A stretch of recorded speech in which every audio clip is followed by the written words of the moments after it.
नमस्कार दोस्तों, मेरा नाम है भालचंद्र। ब्रह्मांड सिद्धास्त्र में आप सभी का स्वागत है। आज के इस वीडियो में हम चर्चा करेंगे तुला लगन में शुक्र का जो प्रभाव होता है वो किस प्रकार का होता है। शुक्र का जो वेटेज है वो क्या है, हर एक राशि में या फिर हर एक स्थान में शुक्र का जो फल होता है वो किस प्रकार का होता है, सभी के बारे में डिटेल में चर्चा इस वीडियो में हम करने वाले हैं। अपना जो चैनल है ब्रह्मांड सिद्धि एस्ट्रो, इस चैनल पर मेष लगन से लेकर मीन लगन तक के जो सभी 12 लगन हैं, उस सभी 12 लगन में शुक्र का जो प्रभाव होता है, जो फल होता है वो किस प्रकार का होता है, इस विषय पर वीडियो अपलोड हो रहे हैं। आप उसका आनंद जरूर लीजिए। तो आज के इस वीडियो में हम चर्चा करेंगे शुक्र के लिए तुला लगन का जो प्रभाव होता है वो किस प्रकार का होता है। सबसे पहले हम चर्चा करेंगे यदि शुक्र आपके लगन भाव में है, लेकिन इससे भी पहले कोई भी जो ग्रह होता है वो किसी भी कुंडली के लिए कितना महत्वपूर्ण है, शुभ फलदायी है, अशुभ फलदायी है, ये जान लेना बहुत ही ज्यादा आवश्यक है। जैसे कि यहाँ पर आप देख सकते हो कि यह जो कुंडली है वो तुला लगन की कुंडली है, और तुला लगन अगर हो तो आपके लगन भाव में यह मतलब प्रथम भाव में तुला राशि आती है। उसी प्रकार शुक्र की जो दो राशियां है, वृषभ और तुला, इन दोनों राशि का जो स्वामी है वो शुक्र है, और तुला लगन के लिए सबसे महत्वपूर्ण होता है। किसी भी कुंडली के लिए जो लग्नेश होता है वो सबसे ज्यादा महत्वपूर्ण होता है। मतलब यदि लग्नेश आपकी कुंडली में अच्छा है, आपका स्वास्थ्य यदि अच्छा है, आपकी हेल्थ यदि अच्छी है, तो बाकी के जो भी सुख है या फिर दुख है वो आप सह सकते हो। लेकिन यदि आपका लग्नेश अच्छा नहीं है, लग्नेश सही नहीं है आपकी कुंडली में, तो वो जो बात है वो कुंडली है वो प्रॉब्लम वाली हो सकती है। तो इसी वजह से जो लग्नेश होता है वो सबसे महत्वपूर्ण है। इस वजह से तुला लगन के लिए शुक्र जो ग्रह है वो काफी महत्वपूर्ण है। अब यहां पर देखिए, आपके हेल्थ के लिए आपका जो लग्नेश है, षष्टेश है या फिर आपका अष्टमेश है, और थोड़ा बहुत आपका जो तृतीयेश है वो भी काफी ज्यादा मायने रखता है। तो यहां पर आपका लग्नेश अष्टमेश शुक्र होने के कारण तुला लगन के लिए शुक्र जो है वो सबसे महत्वपूर्ण ग्रह होता है। तो चलिए जानकारी लेते हैं हर एक राशि में या फिर हर एक स्थान में शुक्र का जो प्रभाव होता है वो किस प्रकार का होता है। सबसे पहले यदि आपके लगन में यदि शुक्र है, मतलब यदि आपके प्रथम भाव में यदि शुक्र है, तो ऐसे जो व्यक्ति होते हैं इनका जो व्यक्तित्व होता है वो काफी ज्यादा अच्छा देखा जा सकता है। इंटेलेक्ट लेवल इनकी काफी अच्छी देखी जा सकती है, इनके जो विचार होते हैं वो काफी अच्छे होते देखे जा सकते हैं, इनका जो रहन सहन होता है वो काफी अच्छा देखा जा सकता है। उसी प्रकार फैशन के प्रति इनका जो नजरिया है वो भी काफी अच्छा देखा जाता है, काफी सोबर फैशन करते हैं और इन डेप्थ सोच इनमें देखी जाती है। तो कुल मिला के देखा जाए तो लगन में यदि शुक्र है तो ऐसे जो व्यक्ति होते हैं इनकी जो पर्सनालिटी होती है वो काफी आकर्षक होती है। अब ये जो बात है वो महिला की कुंडली में भी अच्छी तरीके से देखा जा सकते हैं और पुरुष कुंडली में भी काफी अच्छी तरीके से देखे जा सकते हैं। तुला राशि में, तुला लगन में यदि प्रथम भाव में शुक्र है तो ऐसे जो व्यक्ति है, खास करके जो पुरुष वर्ग है, वो भी काफी अच्छे देखे जा सकते हैं। अब यहां पर एक बात है जो कि जान लेना बहुत ज्यादा आवश्यक है, इस शुक्र के साथ रवि और बुध होने के चांसेस काफी ज्यादा बनते हैं। यदि बुध इस शुक्र के साथ है तो ऐसे जो कुंडली है वो काफी ज्यादा महत्वपूर्ण और शुभ फलदायी हो जाती है, क्योंकि जो बुध है वो आपका भाग्येश और व्ययश है। तो भाग्य और लग्नेश यदि आपके प्रथम भाव में होगा तो ऐसे जो कुंडली है जीवन में बहुत ही आगे बढ़ सकती है। और दूसरी सबसे महत्वपूर्ण बात, इनकी जो इंटेलेक्ट लेवल होती है वो काफी अच्छी देखी जा सकती है। तो कुल मिला के देखा जाए तो यह जो व्यक्ति होते हैं, हालांकि ऐसे जो व्यक्ति है मतलब जिनका लगन भाव में यदि शुक्र है, थोड़े से नाजुक प्रकृति के होते हैं, मतलब इनमें बहुत ज्यादा एम्बिशन या फिर किसी भी परिस्थिति को टक्कर देना, ऐसी जो बात है वो ज्यादा देखी नहीं जाती, क्योंकि जो पाप ग्रह होते हैं उनमें वो दमखम होता है, शुभ ग्रह में नहीं होता। लेकिन जैसे मैंने शुरुआत में कहा, थोड़े से डेलिकेट पर्सनालिटी होती है, लेकिन इनकी जो वाणी, इनके जो विचार, जीवन के प्रति पॉजिटिविटी इनमें बहुत ही अच्छी देखी जा सकती है। अब हम चर्चा करेंगे कि यदि शुक्र आपके द्वितीय भाव में होगा,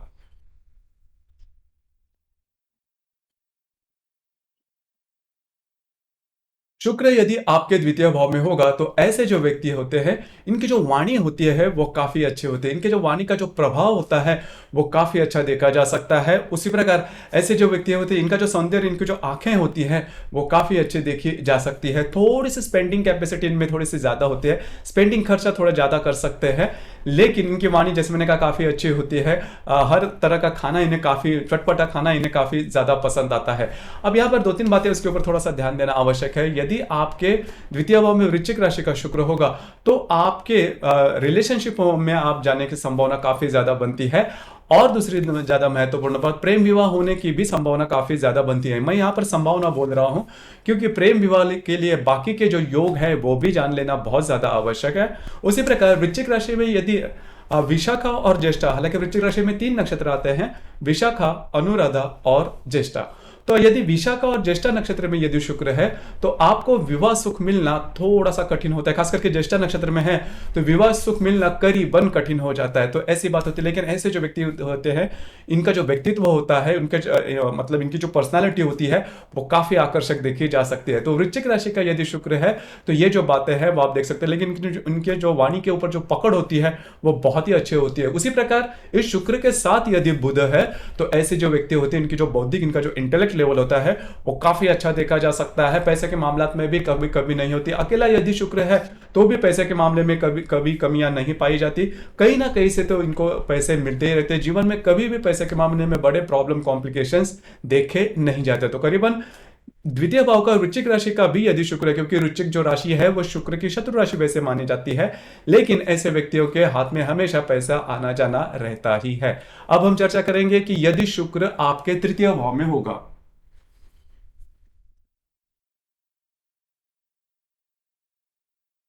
देखिए, ये जो शुक्र है वो यदि आपके तृतीय भाव में होगा तो सबसे पहली और महत्वपूर्ण बात होती है कि जो तृतीय भाव की जो राशि है वो धनु राशि है, और धनु जो राशि है वो शुक्र की शत्रु राशि है। यद्यपि धनु राशि गुरु की है, लेकिन शुक्र जो है वो गुरु का शत्रु ग्रह माना जाता है। तो तृतीय भाव में यदि शुक्र है तो पहले सबसे महत्वपूर्ण बात, ऐसे जो व्यक्ति, स्वास्थ्य के बारे में इनको ध्यान देना काफी ज्यादा आवश्यक है। धनु राशि में 3 नक्षत्र आते हैं, मूला, पूर्वाषाढ़ा और उत्तराषाढ़ा। तो खास करके मूला नक्षत्र में यदि शुक्र है तो स्वास्थ्य के बारे में परेशानी आनी ही आनी है। दूसरी ज्यादा महत्वपूर्ण बात, ऐसे जो व्यक्ति होते हैं हमेशा घूमना फिरना इनको काफी ज्यादा पसंद आता है, ट्रैवलिंग इनको काफी ज्यादा पसंद आती है। उसी प्रकार एक जगह पे टिके नहीं रहते। खास करके इनका जो भी कार्य क्षेत्र है वो भी इसी प्रकार का होता है कि इनका घूमना फिरना ज्यादा पड़ सकता है। तो ऐसी जो बातें होती है वो इनमें देखी जा सकती है। दूसरी ज्यादा महत्वपूर्ण बात, विवाह सुख के मामले में अगर देखा जाए तो धनु राशि का यदि शुक्र है तो विवाह सुख में वो बाधा डाल सकता है। खास करके मैंने जैसे कहा कि मूल नक्षत्र में यदि शुक्र है तो विवाह सुख मिलना करीबन कठिन हो जाता है। तो ऐसी बात होती है, और खास करके ऐसी कोई लैंगिक विषय के बारे में प्रॉब्लम, कॉम्प्लिकेशंस इनमें देखे जा सकते हैं यदि मूल नक्षत्र में शुक्र है तो। अब ये जो बात है, अब देखिए क्या होता है कि जो तृतीय भाव है इसे पराक्रम भाव भी कहा जाता है। तो यहां पर खुद के बलबूते पर आगे बढ़ना, एम्बिशियस नेचर, ऐसे जो भाव होते हैं वह किसी भी पुरुष में होने ज्यादा महत्वपूर्ण होते हैं। लेकिन यदि तृतीय भाव में यदि शुभ ग्रह है, जैसे कि गुरु है, शुक्र है, चंद्रमा है, इस प्रकार के यदि ग्रह रहेंगे तो ऐसे जो व्यक्ति होते हैं इनमें वो दमखम देखा नहीं जाता। यहां पर मतलब तृतीय भाव में जो पाप ग्रह है वो सबसे ज्यादा महत्वपूर्ण माने जाते हैं। लेकिन शुक्र यदि भी है तो ऐसे जो व्यक्ति होते हैं उनमें वो दमखम तो देखा नहीं जाएगा, लेकिन घूमना फिरना ज्यादा इन्हें पसंद है, ट्रैवलिंग इनको ज्यादा पसंद आती है, एक जगह पे वो रुकते नहीं। लेकिन इनका जो फ्रेंड सर्कल होता है वो काफी बड़ा होता है, सोशल इमेज इनकी काफी अच्छी देखी जा सकती है। और दूसरी महत्वपूर्ण बात, ऐसे जो व्यक्ति होते हैं कहीं ना कहीं से अपना जो व्यक्तित्व है वो आगे लेके आ सकते हैं। तो ये बात देखी जा सकती है। और जो दूसरी मैंने पहली बात की कि थोड़ा सा आपको हेल्थ के ऊपर ध्यान देना आवश्यक है। उसी प्रकार भाई बहनों का सुख भी इन्हें काफी अच्छे तरीके से मिल सकता है। खास करके बहनों का जो सुख है वो काफी अच्छे तरीके से देखा जा सकता है। अब हम चर्चा करेंगे कि शुक्र यदि आपके चतुर्थ भाव में होगा। देखिए, शुक्र यदि आपके चतुर्थ भाव में होगा तो यह जो भाव है, मतलब ये जो चतुर्थ भाव है वो शुक्र का अपना भाव माना जाता है। मतलब शुभ ग्रह के लिए ये द्वितीय भाव, चतुर्थ भाव, पंचम भाव या फिर भाग्य भाव या फिर लाभ भाव, ये सबसे ज्यादा महत्वपूर्ण माने जाते हैं। तो शुक्र के लिए ये जो चतुर्थ भाव है वो काफी महत्वपूर्ण है। यद्यपि ये शुक्र शनि के राशि में है, लेकिन फिर भी यदि शुक्र आपके चतुर्थ भाव में होगा तो घर में आपके सभी प्रकार के अधिभौतिक सुख देखे जाएंगे, या फिर लाड़ प्यार में आपका बचपन गुजरा होगा। माँ के प्रति आपकी जो इंटरेक्शन होगी वो काफी अच्छी देखी जा सकती है। माँ के प्रति आपका जो लगाव है वो काफी अच्छा देखा जा सकता है। आपकी जो फैमिली है वो भी काफी ज्यादा कल्चरल हो सकती है। तो ये जो सभी बातें हैं वो देखी जा सकती है। और थ्रू आउट मतलब आपको पैसे के मामले में ज्यादा कभी कमियां देखी नहीं जा सकती। अब यहां पर शुक्र के साथ यदि बुध है तो बहुत ही अच्छी बात होती है, यदि सूर्य है तो भी काफी अच्छी बात होती है। लेकिन यहां पर एक बात ध्यान लेना ज्यादा आवश्यक है, यदि आपके चतुर्थ भाव में मकर राशि का शुक्र है तो विवाह सुख में थोड़ी देरी होना, इस प्रकार की जो बातें होती है वो हो सकती है। और खास करके यदि आप रिलेशनशिप में हैं तो यदि शादी आपकी लव मैरिज होती है तो इसमें, या फिर अरेंज मैरिज होती है तो भी इसमें यह होता है कि आप में और आपके जो वैवाहिक जोड़ीदार है उनमें उम्र का जो डिफरेंस होता है, एज डिफरेंस थोड़ा ज्यादा हो सकता है। यदि आपकी लव मैरिज होती है, क्योंकि लव मैरिज होने की संभावना भी इसमें थोड़ी ज्यादा होती है, यदि आपकी लव मैरिज होती है तो डिफरेंट कास्ट और कम्युनिटी का जो व्यक्ति है हो सकता है। अब ये जो डिफरेंसेस है वो आपके फाइनेंस में से हो सकते हैं, आपके इंटेलेक्ट लेवल से होते हैं, आपकी जो पढ़ाई है उससे हो सकती है, या फिर डिफरेंट कास्ट और कम्युनिटी, मैंने जैसे कहा इस प्रकार की बातें हो सकती है। लेकिन मोटे तौर पर अगर देखा जाए तो शुक्र जो कि आपके चतुर्थ भाव में है, मकर राशि का है, वो काफी ज्यादा शुभ फलदायी साबित होगा। अब हम चर्चा करेंगे शुक्र यदि आपके पंचम भाव में है। तो देखिए ये जो पंचम भाव है वो बहुत ही महत्वपूर्ण है। जो महत्वपूर्ण शुभ फलदायी केंद्र कौन माने जाते हैं, जिसमें जो कौन स्थान है वो पंचम स्थान होता है और भाग्य स्थान होता है। तो खास करके लग्नेश यदि आपके पंचम भाव में है तो वो काफी ज्यादा शुभ फलदायी माना जाता है, काफी ज्यादा लकी भी माना जाता है। ऐसे जो व्यक्ति होते हैं वो जीवन में काफी इजीली आगे बढ़ सकते हैं। देखिए मेहनत तो उतनी करनी पड़ती है जितने सभी लोग करते हैं, लेकिन इनको मेहनत के बाद जो सीढ़ियां मिलती है वो काफी इजीली मिल जाती है, जिस वजह से ऐसे जो व्यक्ति होते हैं जीवन में काफी आगे बढ़ सकते हैं। उसी प्रकार इनकी जो सोशल इमेज होती है वो भी काफी अच्छी देखी जा सकती है। संतान का सुख भी काफी अच्छा देखा जा सकता है। खास करके यदि आपके पंचम भाव में शुक्र है तो संतान में जो लड़की है वो ज्यादा होने की थोड़ी संभावना बनती है। लेकिन ऐसे जो व्यक्ति, मैंने जैसे कहा कि लक फैक्टर इनमें बहुत ही अच्छा देखा जा सकता है। उसी प्रकार यदि शेयर मार्केट में ट्रेड करते हैं तो उससे भी उनको काफी अच्छी इनकम मिल सकती है। किसी ना किसी प्रकार की आर्ट या फिर कला इनमें देखी जा सकती है। तो खास करके लग्नेश यदि पंचम भाव में है तो ऐसे जो व्यक्ति धार्मिक आध्यात्मिक भी होते हैं, किसी ना किसी पंथ को या फिर सेक्ट को ये ज्वाइन करते हैं, और जीवन के प्रति इनका जो दृष्टि होती है वो भी काफी अच्छी देखी जा सकती है।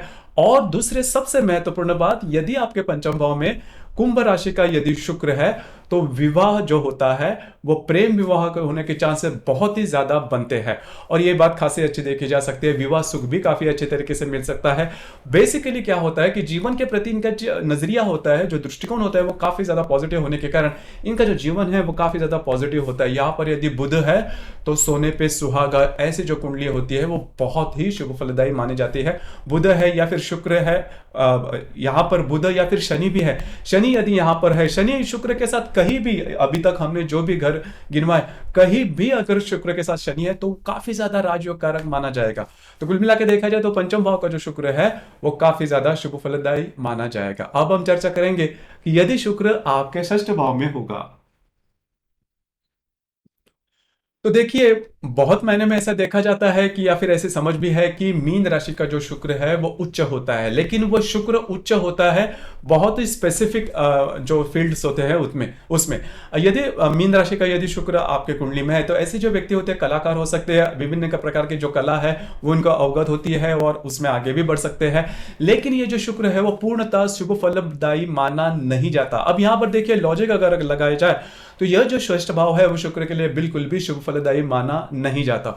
दूसरी ज्यादा महत्वपूर्ण बात, यहाँ पर ये जो शुक्र है वह शत्रु की राशि में आया है, मतलब गुरु की राशि में आया है। तो ये मान के चलिए कि यदि आपके षष्ठ भाव में मीन राशि का शुक्र है तो आपका जो स्वास्थ्य के बारे में जो प्रॉब्लम कॉम्प्लिकेशंस है वो काफी ज्यादा बढ़ सकते हैं। स्वास्थ्य के बारे में जो प्रॉब्लम, खास करके जो महिला वर्ग है उनको महिलाओं के संबंधित जो भी व्याधियां हैं वो होने की संभावना थोड़ी ज्यादा बनती है। उसी प्रकार पुरुषों की भी कुंडली है तो उसमें भी इस प्रकार की जो बातें हैं वो हो सकती है। लेकिन ऐसे जो व्यक्ति है वो किसी ना किसी कला से ज्यादा रिलेट कर सकते हैं या फिर किसी ना किसी कला में काफी आगे बढ़ सकते हैं।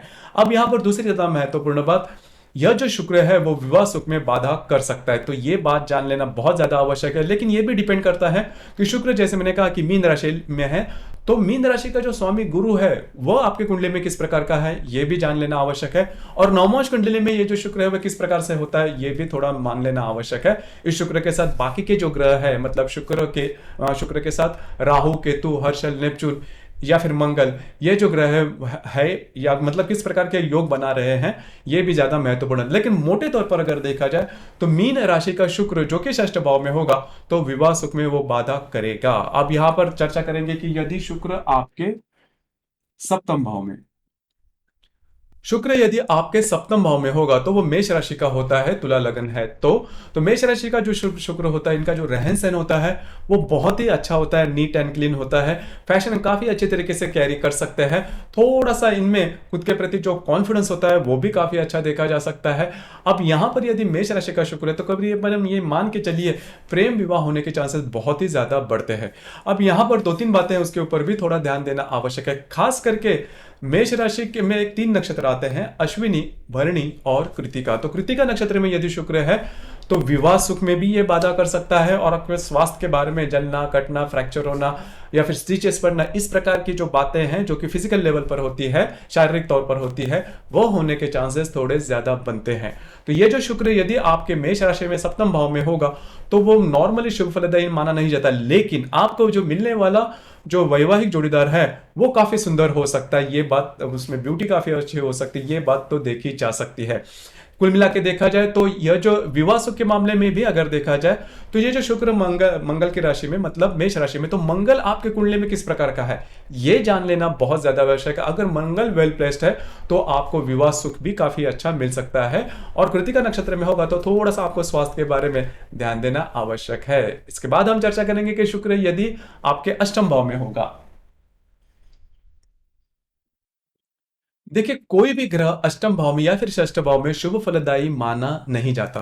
तो यहां पर जैसे कि शुक्र यद्यपि स्वयं की राशि में है, लेकिन बहुत से ऐसे क्षेत्र, बहुत कम क्षेत्र है उसमें वो शुभ फलदायी साबित होगा। जैसे कि ऐसा अगर शुक्र है तो आपको इजी मनी जिसे हम कहते हैं वो मिल सकता है, ऐसे पैसे या फिर ऐसे लाभ जिसके बारे में आपने सोचा नहीं था, जिसके बारे में आपने कोई एफर्ट नहीं दिए थे, इस प्रकार के जो लाभ है, जैसे कि लॉटरी है या फिर कभी कभी घर जमाई जैसी जो बातें होती है, या फिर आपको ससुराल से पैसे मिल जाते, तो ऐसी जो बातें होती है वो मिलने के चांसेस, या फिर इसी प्रकार के जिसमें आपका खुद का योगदान तो कुछ है नहीं लेकिन आपको पैसे मिल रहे हैं, आपको लाभ मिल रहे हैं, तो इस प्रकार के जो लाभ है वो मिल सकते हैं। या कि यदि भी आपके अष्टम भाव में यदि शुक्र है तो ये बात काफी अच्छी होती है। लेकिन लग्नेश या अष्टम भाव में है तो फिर आपको स्वास्थ्य के बारे में समस्याएं आ सकती है, तो इसके ऊपर आपको थोड़ा सा ध्यान देना होगा। खास करके यहां पर भी, मतलब वृषभ राशि में भी कृतिका नक्षत्र आता है, कृतिका नक्षत्र के जो पहले 10 डिग्री है वो वृषभ राशि में आते हैं। तो कृतिका नक्षत्र में यदि शुक्र है तो विवाह सुख में भी ये बाधाएं ला सकता है, और आपका जो हेल्थ है, हेल्थ इश्यूज भी ला सकता है। तो यही बात होती है, लेकिन पैसे के मामले में कोई बड़ी दिक्कत ज्यादा नहीं आती, इजी मनी मिलने के चांसेस काफी ज्यादा बनते हैं। अब हम चर्चा करेंगे कि शुक्र यदि आपके भाग्य भाव में होगा। देखिए, शुक्र यदि आपके भाग्य भाव में होगा तो ऐसा जो शुक्र है वो बहुत ही ज्यादा शुभ फलदायी माना जाएगा, क्योंकि ये जो लग्न जब भी भाग्य भाव में जाता है तो ऐसे जो व्यक्ति होते हैं, देखिए एक एक एक बात है जो कि आपको बहुत ज्यादा क्लियर होनी ज्यादा आवश्यक है। हमेशा हम यही सोचते हैं कि यदि भाग्य भाव है तो बहुत अच्छा है, बहुत मतलब पैसे देगा, लाभ देगा, लेकिन ऐसा नहीं होता, क्योंकि भाग्य का जो संबंध है वो नॉर्मली आपके मानसिकता से है। तो ऐसे जो व्यक्ति होते हैं वो सीधे सीधे चलने वाले होते हैं, इनमें बहुत ज्यादा एम्बिशियस या फिर बहुत ज्यादा जिसे हम रिचनेस वाली भावना इनमें देखी नहीं जाती, लेकिन इनका जो व्यक्तित्व होता है वो काफी साफ सुथरा होता है, जीवन के प्रति इनकी दृष्टि होती है वो काफी ज्यादा ट्रांसपेरेंट होते हैं, और सबसे इंपॉर्टेंट बात, इनमें इंसानियत काफी अच्छी देखी जा सकती है। लेकिन ये जो सभी गुण है वो पैसे के लिए महत्वपूर्ण नहीं होते। देखिए, हमारा जो वैदिक ज्योतिष है उसमें पैसे के मामले में जो भी घर है वो अशुभ फलदायी माने जाते हैं, जैसे कि द्वितीय भाव है या फिर लाभ भाव है, वो अशुभ फलदायी माने जाते हैं। इसी वजह से कि अगर यदि आप पैसों के पीछे भागोगे तो आपको मानसिक स्वास्थ्य मिलना कठिन होता है। तो यहाँ पर जो भाग्य भाव है, यहाँ पर यही लॉजिक ज्यादा इंपॉर्टेंट होता है कि भाग्य भाव में अगर आपका लग्नेश भाग्य भाव में है तो ऐसा नहीं है कि आपको बहुत ज्यादा पैसे वगैरह मिलेंगे, लेकिन ऐसे जो व्यक्ति होते हैं वो सेल्फ सेटिस्फैक्शन और या फिर कंटेंट होते हैं अपने आप में। तो ये बात इनमें देखी जाती है। वैराग्य या फिर धार्मिक आध्यात्मिक होने की संभावना काफी ज्यादा बनती है जीवन में, या फिर समाज में इनकी जो दृष्टि, इनकी जो इमेज होती है वो काफी अच्छी देखी जा सकती है। तो कुल मिला के देखा जाए तो भाग्य भाव का जो शुक्र है, मतलब ट्रस्टवर्दी भी होते हैं, ऐसे व्यक्तियों पर आप विश्वास कर सकते हो, और इंसानियत जैसे मैंने कहा कि इनमें बहुत अच्छी देखी जा सकती है, और कभी कभी भाग्य का साथ भी इनको काफी अच्छा मिलता है। तो अगर आपका जो लग्नेश है वो यदि भाग्य भाव में होगा तो वो शुभ फलदायी माना जाएगा। दूसरी ज्यादा महत्वपूर्ण बात, आपका यदि लग्नेश भाग्य भाव में मिथुन राशि में है तो फिर विवाह जो है वो आपका प्रेम विवाह होने के चांसेस बहुत ही ज्यादा बनते हैं। अब हम चर्चा करेंगे कि यदि शुक्र आपके दशम भाव में होगा। देखिए, लग्नेश यदि दशम भाव में होगा तो वैसे देखा जाए तो वो काफी शुभ फलदायी माना जाता है, लेकिन यहाँ पर और एक बात है जो कि महत्वपूर्ण है। इसे हम कर्म भाव भी कहते हैं। मतलब जो भी आपका कर्म है, जो भी आप काम कर रहे हैं, तो काम करने के लिए अगर जीवन में आपको बहुत आगे बढ़ना है तो उसके लिए आप में दमखम होना काफी ज्यादा आवश्यक है। एम्बिशन होना, हार्ड वर्किंग नेचर, इस प्रकार की जो बातें हैं वो आप में होना, सेल्फ गोल ओरिएंटेशन वगैरह, सेल्फ डिपेंडेंट, ये जो बातें हैं वो आप में होना बहुत ज्यादा आवश्यक है। तो इसीलिए दशम भाव में यदि पाप ग्रह है तो इस प्रकार की जो बातें हैं वो हो सकती है। लेकिन शुक्र जो है वो नैसर्गिक शुभ ग्रह है, स्त्री ग्रह है। इस वजह से ऐसे जो व्यक्ति होते हैं वो खुद के बलबूते पर तो आगे नहीं बढ़ते, किसी ना किसी का सहारा लेना पड़ता है, सपोर्ट से आगे बढ़ सकते हैं, लेकिन बढ़ते जरूर है। और दूसरी ज्यादा महत्वपूर्ण बात, काफी ज्यादा हार्ड वर्किंग इन नेचर में काफी अच्छा देखा जा सकता है, क्योंकि ये जो राशि है मूलतः मतलब कर्क राशि है, वो चर राशि है। इस वजह से अब ऐसे जो व्यक्ति आगे बढ़ सकते हैं, लेकिन किसी ना किसी के सपोर्ट से ही आगे बढ़ सकते हैं। तो ये बात है। और इनके जो फील्ड्स होते हैं, मतलब इनके करियर के जो फील्ड होते हैं वो भी नॉर्मली ऑफिस या फिर कला के क्षेत्र है, ऐसे मतलब जो कि पैसिव फील्ड जिसे हम कहते हैं वो हो सकते हैं। लेकिन मूलतः अगर देखा जाए तो ये जो लग्नेश दशम भाव में होगा तो वो शुभ फलदायी साबित होगा। इस शुक्र के साथ यदि बुध है तो ऐसे जो व्यक्ति है वो टीचिंग फैकल्टी से या फिर एजुकेशन है, बैंकिंग क्षेत्र से ज्यादा रिलेट करेंगे। लेकिन यदि शनि है तो मतलब यदि आपके दशम भाव में शुक्र और शनि है तो ऐसी जो कुंडली है वो राजयोग कारक कहलाएगी। तो ये बात बहुत महत्वपूर्ण है। यहाँ पर भाग्य भाव में भी यदि शुक्र के साथ शनि है तो ऐसे जो कुंडली है वो काफी ज्यादा महत्वपूर्ण और बहुत ही ज्यादा शुभ फलदायी साबित होगी। अब हम चर्चा करेंगे कि यदि शुक्र आपके लाभ भाव में होगा। देखिए, जैसे मैंने कहा कि शुक्र के लिए जो लाभ भाव है वो बहुत ही ज्यादा महत्वपूर्ण और बहुत ही ज्यादा शुभ फलदायी होता है। लाभ भाव, द्वितीय भाव, पंचम भाव, चतुर्थ भाव, भाग्य भाव, ये जो सभी भाव है वो शुक्र के लिए, चाहे किसी भी कुंडली में है, किसी भी लग्न में है, तो वो शुभ फलदायी ही माने जाते हैं। जैसे कि आप यहाँ पर हम चर्चा करें कि यदि सिंह राशि का शुक्र आपके लाभ भाव में होगा तो वो शुभ फलदायी होगा, शुभ फल आपको देगा जरूर, कहीं ना कैसे आपको बहुत ही अच्छे तरीके से लाभ मिलेंगे और हमेशा आप सोचोगे कि लाभ किस तरह से कमाए जाए। उसी प्रकार ऐसे जो व्यक्ति, उनके जो फ्रेंड सर्कल होते हैं वो काफी अच्छे होते हैं, उनसे अच्छी मदद मिलना, अच्छी राय मिलना, अच्छी मदद मिलना, ये काफी अच्छा होता है। और फ्रेंड सर्कल में भी जो महिला होते हैं उनसे आपको काफी अच्छी मदद मिल सकती है। तो ये जो लाभ भाव का शुक्र है वो काफी ज्यादा महत्वपूर्ण माना जाता है। अब यहाँ पर एक बात है जो कि सबसे ज्यादा इंपॉर्टेंट है। अगर आपका यहां पर सिंह राशि का यदि शुक्र है और इस शुक्र के साथ किसी अन्य पाप ग्रह का युति केंद्र प्रतियोग होगा, मतलब मंगल है या फिर राहु, केतु, हर्षल, नेपच्यून, इस प्रकार की यदि ग्रह का युति केंद्र प्रतियोग होगा तो विवाह सुख मिलना करीबन कठिन हो जाता है। तो ये थोड़ी सी नेगेटिव बात होती है। लेकिन लाभ के बारे में ये जो शुक्र है वो शुभ फलदायी माना जाएगा। अब यहाँ पर जैसे मैंने दशम भाव के मामले में भी कहा कि शुक्र यदि कर्क राशि में आश्लेषा नक्षत्र में है तो वो आपको स्वास्थ्य के बारे में परेशानी दे सकता है। अब चर्चा करेंगे कि शुक्र यदि आपके व्यय भाव में होगा और वो कन्या राशि का होगा। शुक्र यदि व्यय भाव में कन्या राशि का होगा तो परदेश गमन होने के चांसेस काफी ज्यादा बनते हैं। ऐसे जो व्यक्ति होते हैं उनका फॉरेन में जाना, मतलब परदेश गमन होना, ये बातें काफी अच्छे तरीके से हो सकती है। उसी प्रकार ऐसे जो व्यक्ति होते हैं वो धार्मिक, आध्यात्मिक भी हो सकते हैं। खास करके इस शुक्र के साथ यदि बुध है तो इनका जो व्यक्तित्व होता है वो बहुत ज्यादा ट्रांसपेरेंट होता है और दूसरी ज्यादा में तो धार्मिक, आध्यात्मिक काफी ज्यादा देखे जा सकते हैं। और यहाँ पर थोड़ा सा अगर कन्या राशि में यदि शुक्र आपके व्यय भाव में होगा तो नॉर्मली अगर आपकी जो कुंडली का जो स्तर है वो अगर नॉर्मल है तो किसी भी प्रकार के बड़े लोन वगैरह नहीं लेना, क्योंकि लोन में आप फंस सकते हो। तो ये बात थोड़ी जान लेना आवश्यक है। उसी प्रकार विवाह सुख में भी ये जो शुक्र है वो अच्छा माना नहीं जाता। खास करके चित्रा नक्षत्र में यदि शुक्र है तो विवाह सुख में वो बाधा कर सकता है। तो दोस्तों ये था, यदि आपका तुला लगन है तो हर भाव में शुक्र का जो प्रभाव होगा वो किस प्रकार का होगा, इस विषय पर चर्चा। आपके इस विषय पर अनुभव क्या है, आपके विचार क्या है, नीचे कमेंट बॉक्स में जरूर कमेंट करना। और अपना जो चैनल है ब्रह्मांड सिद्धि एस्ट्रो, इसे भी लाइक, शेयर और सब्सक्राइब जरूर करना। धन्यवाद।